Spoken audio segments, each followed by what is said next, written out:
Hello. হ্যাঁ, আমি নান্টু ঘটক বলছি। হ্যাঁ, বলুন। হ্যাঁ, আপনি ফোন করেছিলেন। হ্যাঁ, আরে দাদা, আপনাদের আপনাদের জন্য মেয়ে আমি খুঁজে দিতে পারবো না। না, না, আমি যতই বলি না কেন যে আমি বিশ্ববিখ্যাত ১ নম্বর লোক ঘটক হিসাবে, কিন্তু আপনাদের জন্য মেয়ে খুঁজে দিতে পারবো না। আরে আপনাদের যে ডিমান্ড আছে ওটা আমি ফুলফিল করতে পারবো না তো। কোনো মেয়ে আজকালকার দিনে ওটা ফুলফিল করতে পারবে না।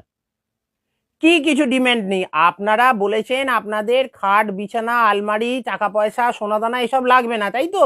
সেটা আমি জানি। কিন্তু আপনারা বলছেন যে আপনাদের জন্য এমন মেয়ে দেখে দিতে হবে যে মেয়ে বিয়ের পর আপনার ছেলেকে ধরে মারবে না। দাদা, ওইরকম মেয়ে এখন আমার হাতে নেই।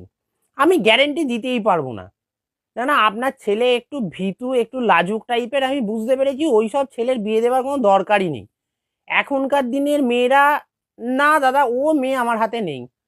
না, না, আমি পারবো না। আপনি যতই টাকা দিন। আরে দাদা, ১,০০,০০০ কেন? আপনি ২,০০,০০০ টাকা দিলেও আমি পারবো না ওইরকম মেয়ে দেখে দিতে। না, না, আপনার ছেলের বিয়ে হবে না।